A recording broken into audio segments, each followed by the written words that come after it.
Sedition. आखिर आजकल क्यों भारत में सबसे ज़्यादा लोगों पर सेडिशन का चार्ज लगाया जा रहा है? अभी हाल में ही लक्षद्वीप में आयशा सुल्ताना पे सेडिशन का चार्ज लगाया गया।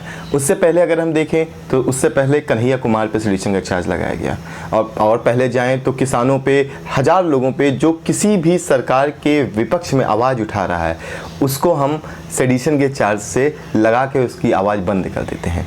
तो अगर हम यही बात फिलॉसफर्स में करें कि आखिर क्यों फिलॉसफर सेडिशियस हो सकते हैं या फिर नहीं, इस बारे में अगर हम बात करें तो हम देखेंगे इसका सबसे पहला उदाहरण जो दिखता है वो सोक्रेटिस का दिखने को मिलता है। सोक्रेटिस पे ये चार्ज लगाया गया कि वो यूथ को करप्ट कर रहा है। और यूथ को वो कैसे करप्ट करता था? वो किसी भी बाजार में जाके किसी यूथ से कुछ अनकंफर्टेबल सवाल पूछता था। अनकंफर्टेबल सवाल शायद हमें लग सकते हैं लेकिन वो अनकंफर्टेबल नहीं होते हैं। जैसे अगर आप बहुत बार ये इस्तेमाल कर रहे हैं कि ये चीज़ बहुत सुंदर है, ये चीज़ बहुत अच्छी है, अगर आपसे कोई ये सवाल पूछे ये सुंदरता क्या होता है, ये अच्छा लगना क्या होता है, ये ब्यूटी क्या होती है, तो क्या आप इसको सेडिशियस कहेंगे?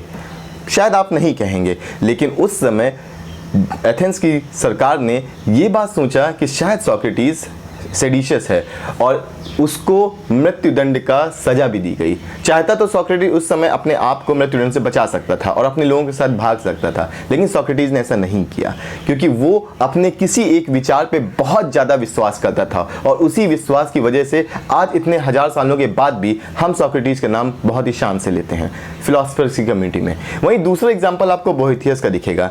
थियोडोरस ने जब सत्ता ले ली और बोएथियस की पूरी हेल्प के बाद जब उसने सत्ता ले ली तो बोएथियस पे फिर से ट्रीजन का चार्ज लगाया।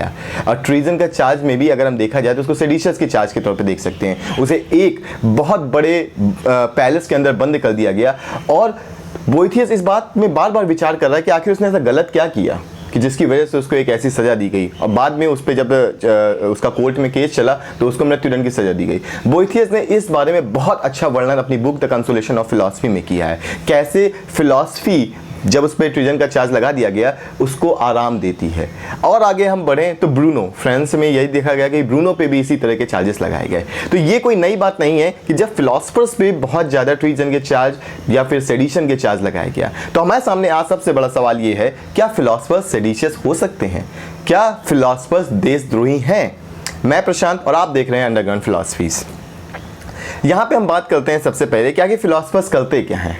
अगर हम सिर्फ सोक्रेटिस का ही एक एग्जांपल लें तो हम देखते हैं कि जितने भी सवाल हैं जो हम नहीं पूछ पाते हैं, या फिर ये कहें कि जब भी कभी हम किसी एक कम्युनिटी में रहते हैं और उसके द्वारा बताए गए सारे बिलीफ सिस्टम को, उसके द्वारा बताए गए सारे कस्टम्स को अगर हम सोचना बंद कर दें, उस पर सवाल उठाना बंद कर दें, तो क्या हम एक अच्छे नागरिक के तौर पे काम कर पा रहे हैं? फिलोसफर्स इसी बात पे सबसे ज़्यादा जोर देते हैं। फिलोसफर्स ये मानते हैं कि इंसान का सबसे पहला जो नैतिक काम है या सबसे पहला जो उसके होने का मतलब है वो यही है कि हम सोच पाते हैं, हम रीजन कर पाते हैं, हम कई बार ऐसे सवालों को पूछ पाते हैं जो पूरी एक समाज के लिए अनकंफर्टेबल होते हैं, इवन हमारे लिए भी अनकंफर्टेबल होते हैं। जब आप ये सवाल पूछना शुरू करते हैं कि आप कौन हैं, आखिर आपका यहाँ पे रहने का उद्देश्य क्या है, आखिर ये दुनिया क्यों बनी, आखिर इस पूरी दुनिया का मतलब क्या है, इस तरह के सवाल आपको भी अनकंफर्टेबल कर सकते हैं। और जब आपको अनकंफर्टेबल कर सकते हैं तो आपकी एक बहुत बड़ी जर्नी शुरू होती है जिसमें आप एक नए मायने निकालते हैं, उसके नए अर्थ ढूंढने की कोशिश करते हैं।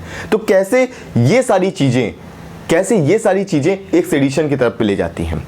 उसके लिए अगर आप देखेंगे जब इस तरह के आप सवाल पूछना शुरू करते हैं तो पूरी एक कम्युनिटी एक सवाल पूछना शुरू करती है। और जब पूरी एक कम्युनिटी एक सवाल पूछना शुरू करती है तो गवर्नमेंट को ऐसा लगता है कि वो कैसे उन सारे सवालों का जवाब देगा। अगर कोई ये सवाल पूछना शुरू करे कि एक मजदूर का बेटा अगर ये सवाल पूछना शुरू करे कि मेरे पिताजी हर बार 100 रुपए की दिहाड़ी या 200 रुपए की दिहाड़ी पे एक आलीशान बंगला बना सकता है तो मेरे पास रहने के लिए घर क्यों नहीं है?